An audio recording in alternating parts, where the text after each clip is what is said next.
I'm Rukshana Kapali. Hello, my name is Tim Fidgel. My name is Richa Gupta. I'm Tamsit Rahman. Hi, my name is Macha Pauline. My name is Nida Yusuf Sheikh. My name is Utkarsh Saxena. Hello, my name is Freshta Karim. And I'm a part of Impact Heroes class of 2025.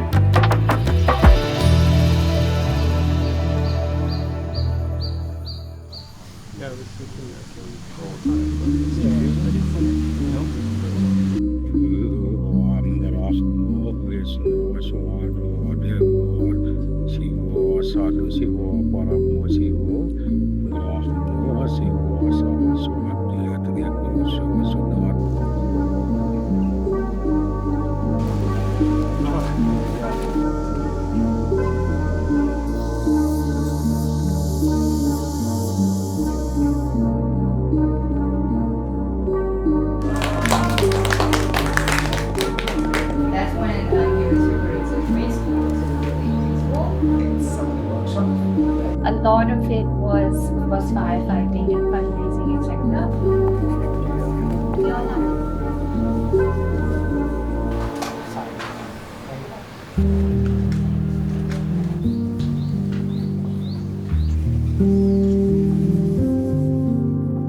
This is my painting. What gives me hope is nature. This is the sun, which we have very little of it in the UK, and nature. But whenever we have it, it's absolutely beautiful. yeah. So basically, the void is around you, but you embrace it, embrace the emptiness, and you know how it fills you spiritually, if not physically. I also once had this weird idea that I should make a video of my own, dramatic entrance, like dum tada dum tada dum tada, all this Bollywood entrance where they have this all weird kind of they show you 3 times. I always dream that this photo actually that we have our community. We're not alone actually. I'm not alone. I have my family. I have my people. I have my global communities that fighting for the same things and to figure out the root cause that actually to end the generation of trauma. What I drew is that people, they are going to a blood bank and they're they don't have the misconception of the new age where they are we shouldn't donate blood, and they're more into blood donation, and they are going to donate blood. And what has helped me carry this pain is that saving more and more life via the app that I've built for the blood transfusion. Yeah. This project came from a dream that came to me in the middle of the night, and it, tapped me on the shoulder and said, "Yeah, you." And yeah, it's quite a miracle to me. I don't have a typical kind of charisma or that kind of leadership skill, but it is a miracle to me that that when you send out love, that the right people come. My vision for a happier world is just differences not mattering and kind of coexisting, and that itself being a celebration in itself. What gives me hope is simply that, just kids in school. Whenever I'm not feeling good, I just go to school, and I have the privilege to do that. In whichever state that I want to, I can go to school, I can spend time with kids, and I get that energy back. And I think that means a lot to me.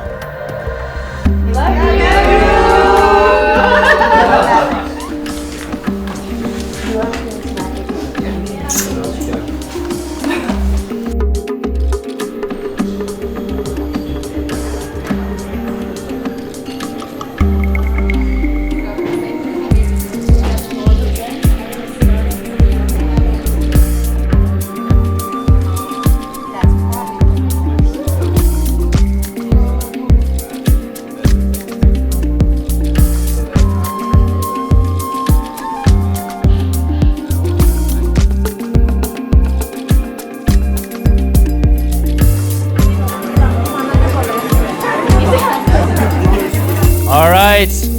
Good evening, everyone. Hi, everyone. Thanks so much for coming. It's a real pleasure for us to be able to host this tonight.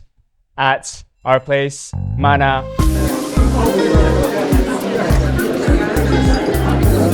So these impact heroes are, people that are doing amazing work to address problems all around the world. We select up to 10 changemakers per year to support. And these people are exceptional, with exceptional skills to make a change to the futures that we're going to have.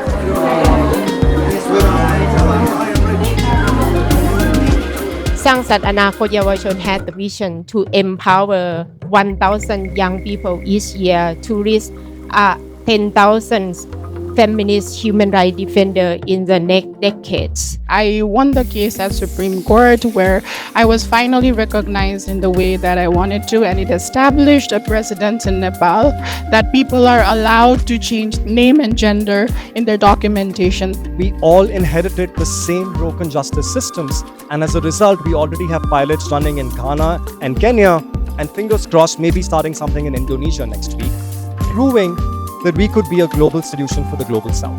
It's not just a campaign, it's a system we are building, with people at the center. Donating blood is not just to save lives, it rebuilds trust in healthcare access. This is not a business as usual moment in the history of our species. It's a time for humans to find our way back to reciprocal relationships with these ecosystems that sustain us. If we can do this, we will be eating rice for generations to come. Every drop matters, every step counts. I will not stop until no one is a water laborer, and water is a basic human right accessible to all. My dream is to create 500 libraries in the next 10 years. It seems impossible, as much impossible as Zainab's dream is to become an author.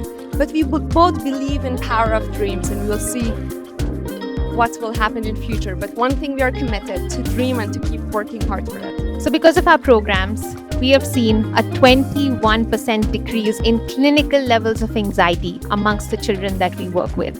And because children are less anxious, obviously they are learning better.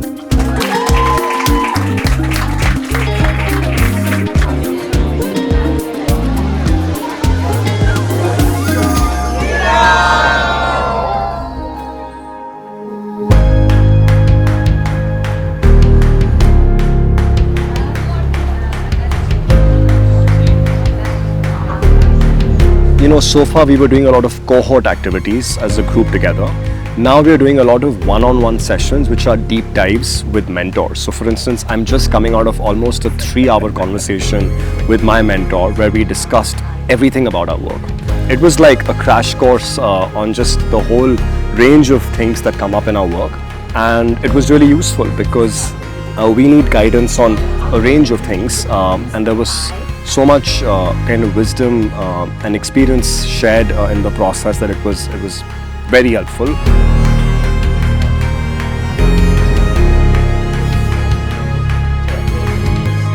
This doesn't feel like a program. It feels a little bit like a family, a community where people who really care about supporting good work come together, bring other people together to support work, and creates a community of really diverse, colorful people doing different kinds of important work around the world. And so I don't like the word program. I think of this as more of a community and a family that's providing a safe space and an ecosystem for us to try doing some good work in the world.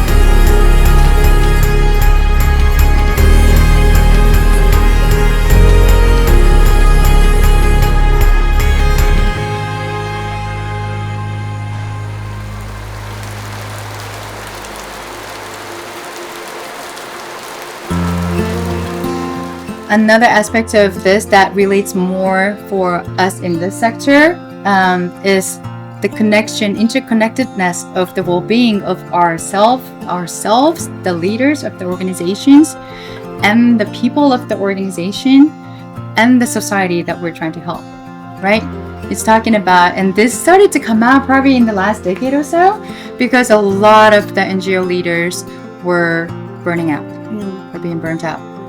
And when that leader is not taken care of, it is difficult to lead an effective organization, right? And we're not just talking about the physical health and the physical well-being of our staff, but also how we run our organization. Is it regenerative? acknowledging that there are relationships, and relationships are what is the health of those relationships, human to human, human to nature, and human to the divine, or humans to ourselves, if you want to call it that. We are aware to not transfer our traumas to children. Because we know that if we give it to them, they will give it to someone else. So to break the cycle, I'm starting it from myself, and then our team, and then with the children that we're working with. I'll cut it short. That's it. Kind of starting from me and taking it all the way in terms of healing and taking care of ourselves at the same time that we do work. A regenerative approach to leadership, to justice, should involve having that kind of empathy even for the people who've faulted, who've made mistakes. It's not going to be easy for us if we are truly regenerative leaders, but that doesn't mean that it's happening to us. It's just because we are the conduit. And so how do we build a community around us to help us through this whole journey? People do what they do because nobody is a villain in their story at the end of the day. Everybody is a hero in their perspective. So it's all about how you perceive it to be and how you navigate around that mind and make it a whole. So yeah. I also find pleasure in doing the work that I do, especially whenever someone else's documents get changed, or we win a case at the court. It feels like, oh my god, we did it, right? It's adding something to the legal jurisprudence. So that's also something that definitely draws pleasure.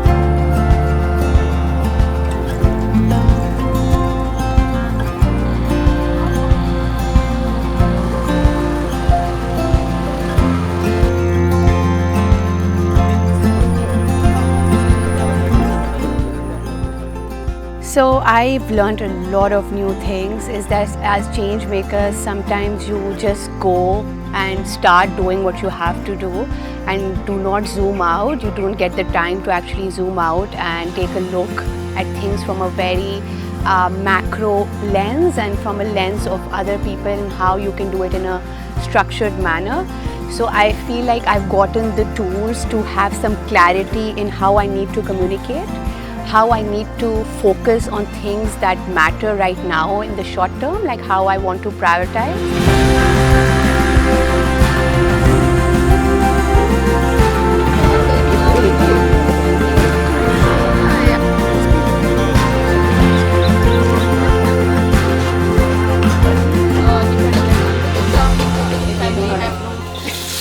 Wow, great. It's an experience. I should be able to do that. Yeah, it's an experience, knowledge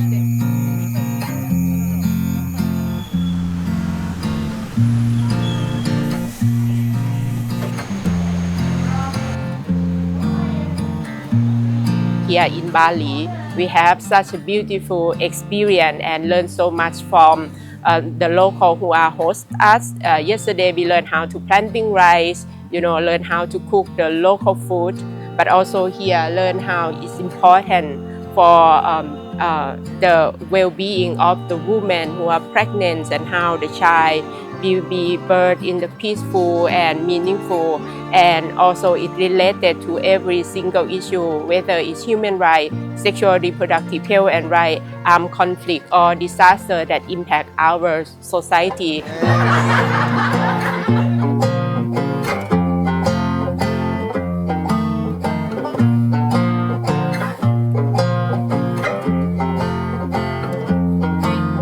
We do different things, but one thing we have in common is this sense of purpose. My intention is to keep some of the connections, hopefully all of the connections. Probably it will, as Rachel was saying earlier, it's seeds that we have kind of put on the earth, and we'll see how it will grow. Some of the plants will grow probably very beautiful, very strong. Some of it might die. I learned from you somehow, and I need to going back to do our homework, dig into whatever what all of you doing, and try to find a way how we can collaboration in the future.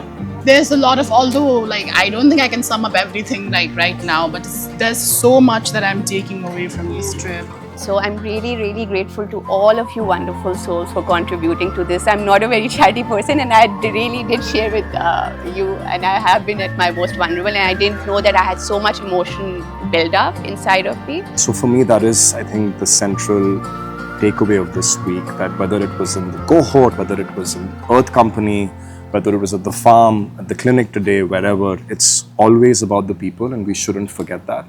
And I'm extremely grateful to everyone who made this happen this week. I'm gonna give credit to myself in the spirit of Freshta, who's kind to herself, and I'm gonna be kind to myself in this moment. I'm so proud. I made it to the finish line without running away. This idea that regeneration is co-evolution. I think regeneration can be interpreted, defined in so many different ways, but for me in the recent months, this idea of co-evolution, that we collectively evolve, but not just collectively, but also individually. We're evolving and we're stimulating each other, we're sharing with each other, we respect each other, we are giving to each other.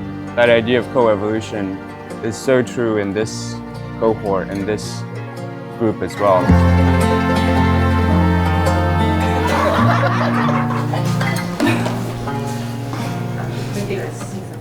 Impact Hero Class of 2020!